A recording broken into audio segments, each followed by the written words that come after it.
పద్మవ్యూహం. దాన్ని ఎలా ఛేదించాలి అనే భయంలో ధర్మరాజు. అర్జునుడు లేడు, కృష్ణుడు రాడు.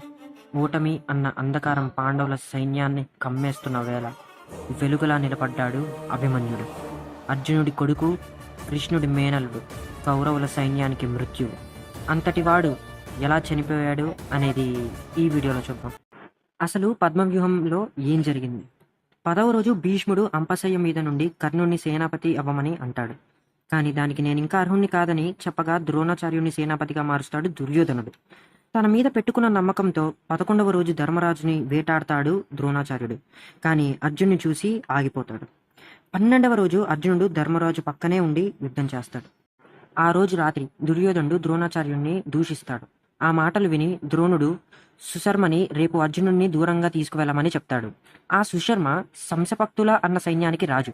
వీళ్ళు అర్జునుడిని మాత్రమే చంపడానికి తయారైన సైన్యం. 13వ రోజు యుద్ధం మొదలయ్యింది. సుశర్మ మరియు వారి సైన్యం అర్జునుడు పిరికివాడని, సత్తా లేని వాడని హేళన చేస్తారు. అది విన్న ధర్మరాజు ఈ రోజు వాళ్ళని చంపే నువ్వు తిరిగి రావాలని అంటాడు. బాధతోనే వెళ్తాడు అర్జునుడు. అదే సమయం అనుకుని ద్రోణుడు పద్మవ్యూహాన్ని అమలుపరుస్తాడు. ఆ వ్యూహాన్ని దాటడం ఎవరికి వచ్చు అని అడగా ఒకే ఒక్క చెయ్యి పైకి లేచింది. ఎంతో ఆత్మవిశ్వాసంతో పులిలా ముందుకొచ్చాడు 16 ఏళ్ల అభిమన్యుడు.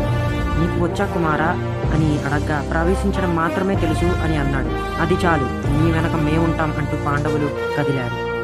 కానీ మొదటి వలయం దాటి వెనక చూస్తే అక్కడే ధర్మరాజు ఆగిపోయాడు. అతన్ని కాపాడడానికి మిగతా సైన్యం కూడా ఆగిపోవాల్సి వచ్చింది. కానీ వెనక్కి తిరగకుండా ముందుకు వెళ్లి బాణాల వర్షం కురిపించాడు అభిమన్యుడు. కర్ణుడి వంటి వాడినే కింద పడేలా చేశాడు. దుర్యోధనుడి మీదకి అస్త్రాలు ప్రయోగించడం మొదలుపెట్టాడు. లక్ష్మణ కుమారుడు అభిమన్యుడితో యుద్ధం చేయడం మొదలుపెట్టాడు. నిజానికి అభిమన్యుడితో ఎక్కువసేపు యుద్ధం చేసింది కూడా అతనే. కానీ నాగాస్త్రం వాడి అతన్ని చంపేశాడు అభిమన్యుడు. ఒకరి తర్వాత ఒకరు అభిమన్యుడితో కౌరవ సైన్యం యుద్ధం చేస్తూనే ఉన్నారు. ద్రోణుడు అభిమన్యుడి చేతిలోని ధనస్సుని, ఖడ్గాన్ని కూడా ముక్కలు చేస్తాడు. కౌరవ సైన్యానికి ఆ వేళ ఊపొచ్చింది. కానీ అది ఎంతో సమయం నిలబడలేదు. రథం యొక్క చక్రాన్ని తీసి యుద్ధం మొదలుపెట్టాడు అభిమన్యుడు. ఆ యుద్ధంలో తలలు మాత్రమే పైకి ఎగిసి పడుతూనే ఉన్నాయి. రక్తం వరదలై పారుతుంది. కానీ అది అభిమన్యుడిది కాదు. అతని చక్రం కూడా పోయాక దుశ్శాసనుడి కుమారుడైన దుర్మశనుడు యుద్ధం చేస్తాడు. అప్పటికే తీవ్ర గాయాలతో ఉన్న అభిమన్యుడి ఖడ్గం తీసుకునే వేళ దుర్మశనుడు అభిమన్యుడి తల వేరు చేశాడు. దగదగ మండిన ఆ సూర్యుడు ఆ రోజు అస్తమించాడు. ఇప్పుడు కొన్ని విషయాలు మాట్లాడుకుంటే, నెంబర్ 1, పద్మవ్యూహం ఎలా తెలుసు? అర్జునుడు ఒకరోజు సుభద్రతో పద్మవ్యూహం గురించి చెప్తూ ఉంటే కడుపులో ఉన్న అభిమన్యుడు వింటాడు. ఇది గమనించిన కృష్ణుడు అర్జునుడిని పక్కకు తీసుకువెళ్తాడు. అందుకే అభిమన్యుడికి ప్రవేశించడం మాత్రమే తెలుసు. నెంబర్ 2, కృష్ణుడి పాత్ర ఎంత ఉంది? దీనికి సమాధానం 2 విధాలుగా చెప్పవచ్చు. నెంబర్ 1, మీరు గమనిస్తే అభిమన్యుడు అర్జునుడి కన్నా 10 రెట్లు శక్తివంతుడు. భీముడి కన్నా ఘటోత్కచుడు, అతని కన్నా బార్బారికుడు కూడా అంతే. ఇలా వంశం పెరుగుతూ పోతే దేవతల కన్నా వీరు శక్తివంతులవుతారు. అందుకే కురుక్షేత్రం తర్వాత పాండవులు మరియు అభిమన్యుడి యొక్క కొడుకు పరీక్షితుడు మాత్రమే బ్రతికి ఉంటారు.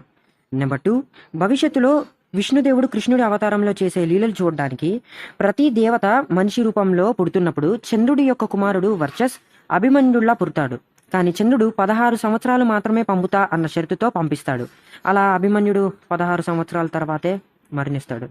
ఇవన్నీ కృష్ణుడి లీలలు. అభిమన్యుడి చావప్పుడు కౌరవ సైన్యం మరియు కర్ణుడు కూడా ఏడుస్తారు. అభిమన్యుడు తన క్షత్రియ ధర్మంతో పోరాడి చనిపోయాడు. ఇది అభిమన్యుడి వీరగాథ. సో వీడియో నచ్చినట్లయితే లైక్ అండ్ షేర్ చేయండి. ఛానల్ని ఖచ్చితంగా సబ్స్క్రైబ్ చేసుకోండి. ఎందుకంటే నేను పడిన కష్టానికి మీరు చూపించే ప్రతిఫలం ఇదొక్కటే.